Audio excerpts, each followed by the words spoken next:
Hello my beautiful and magical family, कैसे हो आप सब लोग। आई होप आप ठीक होंगे, स्वस्थ होंगे और आप अपनी लाइफ में बहुत ही ज़्यादा खुश होंगे। जब आज हम प्रारब्ध के बारे में बात करने वाले हैं कि प्रारब्ध कर्म से क्या प्रारब्ध बनता है, या फिर क्या प्रारब्ध अपने आप आ जाता है, या फिर क्या प्रारब्ध बनाने के लिए हमें कुछ मेहनत करनी पड़ती है।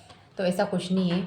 हमारे जो कर्म होते वही हमारा प्रारब्ध बनाते। प्रारब्ध मीन्स भाग्य होता है। भाग्य यानी जैसे अचानक से हमारे पास बहुत सारी मनी आ गई तो हमें सोचेंगे वाह यार मेरे साथ तो चमत्कार हुआ। अचानक से आपके साथ बहुत कुछ अच्छा होने लग जाता है, तब आपको लगता है कि हाँ मेरा प्रारब्ध निर्मित हुआ। और वो कैसा होता है? हमारे कर्मों के द्वारा। जब हम ध्यान रखते हैं अपने कर्मों का कि मैं किसी के साथ गलत नहीं करूं, मैं अपनी वाणी से किसी का दिल न दुखाऊं, मैं किसी के साथ कुछ धोखा नहीं करूं, मैं सभी को अपना देखूं, मैं अपने भले के साथ साथ अपनी फैमिली का भी भला सोचूं, ना कि मेरे को ही मिल जाए, इनको कुछ नहीं मिले, मैं ही करोड़पति बन जाऊँ, मेरे भाई नहीं बने। जब ऐसा सोचते हैं तो हमारा प्रारब्ध भी वैसा ही निर्मित होता है। और जैसा कि शाम सर बताते हैं कि प्रारब्ध प्रारब्ध जब वो बोलते हैं कि प्रारब्ध निर्मित होता है, प्रारब्ध निर्मित, तो प्रारब्ध निर्मित कैसे होता है? जब हम हमारा जो कर्मफल होता है वो पक जाता है तो हमारा प्रारब्ध निर्मित होता है। जैसा हम एग्जाम्पल ऐसा है कि जैसा हम बहुत ज़्यादा पैसे वाले हैं और हमारे पास सब कुछ है, ऐशो आराम की सारी चीज़ें हैं, और हमें सब कुछ मिल रहा है, हमें भगवान का नाम जप भी नहीं करना पड़ रहा है, हमें कुछ मेहनत भी नहीं करनी पड़ रही, अचानक से हमारे पास पैसा भी आ रहा है, हम मतलब आराम की ज़िंदगी जी रहे हैं। वो ऐसा है कि जब आपने पिछले जन्म में अच्छे कर्म किए होंगे तो उसका आपको मिल रहा है, और अचानक से आप एकदम से आपके पास से सारा मनी चला जाए, या फिर आपके कुछ हो जाए और आप बोलो कि नहीं हमारे तो बिज़नेस में इतना घाटा हो गया, मुझे इतना नुकसान हो गया, मेरे तो किसी का एक्सीडेंट हो गया तो मान लो 10-20 लाख लग गए, किसी को अचानक बीमारी हो गई तो मान लो हॉस्पिटल में 10-15 लाख लग गया, फिर 1 लाख 2 लाख कैसे भी जितने भी लगे, तो आपको एकदम से घाटा होता है तो आप सोचते हो कि मेरा नसीब ख़राब है, ये ख़राब है, वो ख़राब है। कुछ नहीं, जब आपके पास अच्छा था तब आपने अच्छा नहीं किया और आपको ईगो रहा कि मेरे पास तो सब कुछ है, मुझे क्या भगवान की ज़रूरत है और मुझे कहाँ नाम जप की ज़रूरत है। ऐसा किया तब भी भगवान आपको देख रहा है, लेकिन फिर भी आपको भगवान देता है। भगवान ने कभी बोला क्यों तुम तो मेरा नाम नहीं लेते हो, मैं क्यों दूँ तुम्हें। ऐसा सिर्फ इंसान करते हैं, भगवान ऐसा कभी नहीं करते। तो जब आप सोचते हो कि हम हमारे बुरे कर्मों को काट कर दी हम अच्छा प्रारब्ध कैसे बना सकते हैं, तो आप नाम जप कीजिए। नाम जप मीन्स आप कुछ भी कीजिए, हनुमान चालीसा पढ़िए, राम राम बोलिए, राधा राधा बोलिए, ओम नमः शिवाय बोलिए, ओम क्लीम कृष्णाय नमः बोलिए, ओम नमो भगवते वासुदेवाय बोलिए, या फिर आपको जो भी आपका फेवरेट मंत्र है। बहुत सारे मंत्र आते हैं यूट्यूब पर आजकल, आप सर्च करो कि मंत्र जो पॉजिटिविटी देता है, अच्छी एनर्जी देता है, तो बहुत सारे मंत्र आ जाएंगे।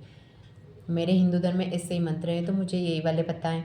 और आपके गायत्री मंत्र भी बहुत ज़्यादा पावरफुल है, बहुत सारे मंत्र हैं। तो ये मंत्र आप कुछ मत कीजिए, भले बोलिए मत, आप 5 मिनट मोबाइल में चलाइए सुबह मॉर्निंग में उठते ही, और आप इनको बस चला के छोड़ दीजिए। आपके कानों में आवाज़ जाएगी तो भी आप बहुत ज़्यादा पॉजिटिव हो जाओगे, आपकी लाइफ ही चेंज हो जाएगी, और आप बेड कर्मा बिल्कुल भी नहीं करोगे। जब आप बेड कर्मा ही नहीं करोगे तो आपका वैसा भाग्य ही नहीं बनेगा, और आपका सिर्फ अच्छा ही बनेगा। और क्या पता अचानक से कुछ ऐसा प्रारब्ध बन जाए आपका कि आपके साथ मिरेकल होने लग जाए।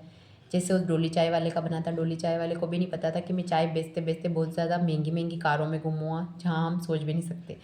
और एक जो सिंहस्थ में एक लड़की थी वो माला बेच रही थी, अचानक से उसका भी प्रारब्ध निर्मित हुआ और वो भी बहुत ज़्यादा पैसे वाली हो गई, हीरोइन बन गई वो। तो ऐसा नहीं है कि वो कैसे हो गई, उनके तो मक्खियाँ भी नहीं उड़ रही थी और वो ऐसे ऐसे ऐसे बन गई। तो देखो ऐसा है, मक्खियाँ हमारी नज़र में नहीं उड़ रही थी, लेकिन उनका जो कर्मा है वो क्लियर था दोनों का, और साफ था। भले ही वो कैसे हो दिखने में और कैसे भी रहते हो, क्योंकि उनके उनकी जो नीयत थी वो सबके प्रति अच्छी होगी, या फिर उनके पिछले कर्म बहुत ज़्यादा अच्छे होंगे, या फिर वो अभी किसी की बुराई नहीं करते होंगे अभी, और अभी भी किसी का मतलब ऐसा नहीं सोचते होंगे कि इसके पास ऐसा कैसे है, मैं तो ऐसी हूँ, मेरे को तो माला बेचनी पड़ रही है। उनको बस अपने काम से प्यार होगा, जब काम से प्यार होगा और खुश होंगे तभी भगवान ने उनकी लाइफ में इतना बड़ा मिरेकल किया।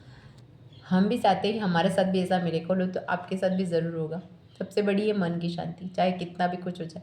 जब आपके पास मन की शांति होगी तो आपके पास अपने आप चीज़ें आती जाएगी, और चीज़ें जब आती जाएगी तो आपका भाग्य भी चमक जाएगा। आपका भाग्य उसी से चमकेगा कि आपके कर्म बहुत ज़्यादा प्योर होने चाहिए।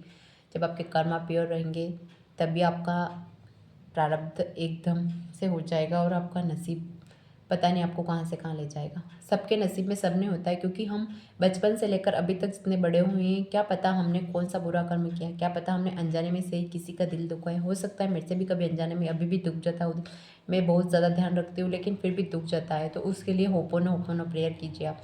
होपोनो प्रेयर से जितने भी बुरे कार्मिक रिश्ते होते हैं वो सब खत्म हो जाते हैं। ओके एवरीवन, आज के लिए बस इतना ही। Thank you and Radhe Radhe.